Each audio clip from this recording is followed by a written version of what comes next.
কালীগঞ্জ থানা এবং পৌরসভা কেন্দ্রে নতুন কমিটি করবে আজকের এই আলোচনা সভায় সম্মানিত সভাপতি, প্রধান অতিথি, বিশেষ অতিথিবৃন্দ এবং আমার সামনে নেতৃত্ব আছেন। ভালো আছেন আপনারা? সবার কাজ কিরকম যাচ্ছে? ভালো আছেন? যাই হোক, আমরা আসলে আজকে আমি যে বিষয়টি বলবো, আপনারা প্রত্যেকেই এরকম প্রোগ্রামটি আপনারা করেছেন, আপনাদের পছন্দ হয়েছে। যাই হোক, আমাদের একটা এরকম সিদ্ধান্ত ছিল না যে আমরা সাংগঠনিক থেকে প্রোগ্রামগুলো করবো, তার জন্য আমরা সেকেন্ডের কথা প্রোগ্রামটা করতে। যাই হোক, আপনাদের সদস্য সচিব এবং সিনিয়র বিভাগ আরো কালীগঞ্জ বিএনপি গাজীপুর, আপনারা বরাবর গাজীপুর জেলা থানা পৌরসভা কাজ করেছেন, ভূমিকা রেখেছেন বিগত আন্দোলন সংগ্রামে। বিকজ আমি তো আপনাদের খুব কাছে, আমি নারায়ণগঞ্জের ছেলে, সো আমার নারায়ণগঞ্জের রূপগঞ্জ তো নেয়ার আপনাদের খুব কাছে। সে কারণে গাজীপুরের কি কি হয়েছে আর কালীগঞ্জে কি কি হয়েছে মোটামুটি আমিও কিন্তু তো বিগত আন্দোলন সংগ্রামে কারা কাজ করেছে, কারা কাজ করে আমাদের দলের সবকিছু আপনারা জানেন। ওয়ার্ক করতে আমাদের তাই না ভাইয়া? আপনারা অনেক পেয়েছেন না, কথা বলেছেন না।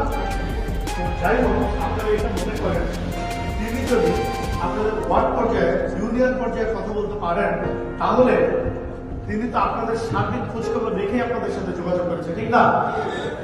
আপনাদের আসলে কারা নেতৃত্ব দিলে দলের জন্য ভালো হবে, কারা নেতৃত্ব দিলে আগামী দিনের সংগঠনের সামনে এগিয়ে যাবে, সেটা উনি সে ব্যাপারটা ওনার মাথায় অবশ্যই আছে, তাই না? আর মিলন ভাই আপনাদের নেতা, মিলন ভাই আমাদেরও বড় ভাই। আমি বিএনপির আন্তর্জাতিক সম্পাদক ছিলাম, মিলন ভাই তখন সাংগঠনিক সম্পাদক ছিল ঢাকা বিভাগ। তো আমাদের তো মিলন ভাইয়ের সাথে বরাবরই আমরা পাশাপাশি এলাকায় মিলন ভাই দীর্ঘদিন যাবত আমাদের খুব পছন্দের বড়, আমরা খুব ভালো বক্তা। এবং আগে আপনার এই যে বক্তৃতার মধ্যে অনেক সময় একদিনের বক্তৃতা যেটা, সেই বক্তৃতার চেঞ্জিং এ একটু রসকস মিলে যে বক্তৃতা দেওয়া, এটা কিন্তু মিলন ভাইয়ের মধ্যে খুব বড় মানে খুব ভালো ছিল, খুব সুন্দর বক্তৃতা করেন। আপনাদের ব্যাপার, আপনাদের সকলের পছন্দের ব্যাপার। আপনারা অনেকে বলতেছেন আপনাদের মা মাটি, হ্যাঁ মা মাটি মানুষের ব্যাপার, তাই তো আপনাদের জন্য অবশ্যই মিলন ভাই বিগত আন্দোলন সংগ্রামে যেরকম ভূমিকা রেখেছেন, নির্যাতিত হয়েছেন, জেল কেটেছেন, অবশ্যই সে আপনাদের জন্য আপনাদের অহংকার, আপনাদের প্রশংসা আমিও মনে করি। কারণ বিগত সম্মিলিত সবকিছু সকল ক্রাইসিসগুলোতে সক্রিয় ছিলেন। তো বেসিক্যালি এইখানে মিলন ভাই আছে, এইখানে আপনাদের গাজীপুরের আরো নেতৃবৃন্দ আছেন, আপনাদের সিনিয়র যুক্ত ভাই আছেন, বাচ্চু ভাই, কৃষিকাক আছেন, সদস্য রয়েছে। তারপরে আমাদের খুব বেশি এই ব্যাপারে ফলো আপ করার কিছু নাই। আমরা আসলে কমিটি তো আপনাদের ডিস্ট্রিক্ট বিএনপি কমিটি করবে, এটাই স্বাভাবিক। তারপরে আমাদের যদি কোনো মতামত থাকে, বিগত আন্দোলন সংগ্রামে যারা কাজ করেছেন, আমরা আমাদের অবজারভেশনটা তাদের প্রকাশ করি। তো যাই হোক, আমি আমার বক্তৃতা দীর্ঘায়িত করবো না, আমি একটু মাপ চেয়ে নিচ্ছি। আমি শুরুতেই বক্তৃতা দিয়ে দিলাম, আমার আরেকটি বিশেষ কাজ আছে, আমাকে একটু যেতে হবে। আর আমি আপনাদের এই কালীগঞ্জের ব্যাপারে আমি অবগত আছি, আমি খোঁজখবর নিয়েছি, খোঁজখবর আছে। তো যাই হোক, আমি মনে করি আপনারা নিজেরও মাথায় রাখবেন, মানে আমরা তো সভাপতি সেক্রেটারি তো সবাই হয়েছে, তাই না? সোয়ানবেলার সদস্য সবাই হয়েছে, অনেকে যুক্ত আছে, তাই না ভাইরা?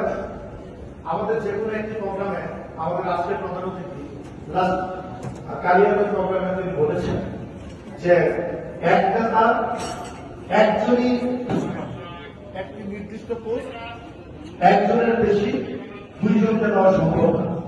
এটা আপনারা নিজেরও বোঝেন, সভাপতি একজনই, একটা চেয়ারকে কখনো ভাগাভাগি করে দুইজনকে ভাগ করে দেওয়া যাবে না। তো সেই ক্ষেত্রে বা যোগ্য লোকের সংখ্যা অনেক বেশি। যে অবস্থা বিগত সময়ে আপনারা যারা কাজ করছেন, যারা রাজপথে থেকে আছেন, অনেকেই দেখা গেল সভাপতির জন্য বা কর্ণধারের জন্য 10 জন ব্যক্তি উপযুক্ত জায়গায় অবস্থান করছে, 10 জন ব্যক্তি সেটা হওয়ার জন্য উপযুক্ত, কিন্তু 10 জনকে কি দেওয়া যাবে? একজনকে দিতে হবে। তো সদস্য সচিব একজনই হবে। যাই হোক, আমি মনে করি আপনারা কালীগঞ্জ বিএনপি ঐক্যবদ্ধ আছেন। কালীগঞ্জ থানা এবং পৌরসভা বিএনপি আপনারা ঐক্যবদ্ধ থাকবেন, কারণ আপনারা দেখেন দেশের কি অবস্থা চলছে, বিভিন্ন ষড়যন্ত্র চলছে। আমরা কিন্তু ক্ষমতায় চলে এসেছি এরকম অনেকে ভাবছেন, ব্যাপারটাকে আসলে এরকম। আমরা ক্ষমতার কাছাকাছি অবস্থান করছি অনেকে মনে করছেন। একটা ইলেকশন হলে গণতান্ত্রিক সরকার যদি গঠিত হয়, একটা ভোটের সরকার গঠিত, সেই ক্ষেত্রে আমরা আশা করছি আমরা বিএনপি সর্বোচ্চ ভোট পেয়ে জয়যুক্ত হই, তাই না?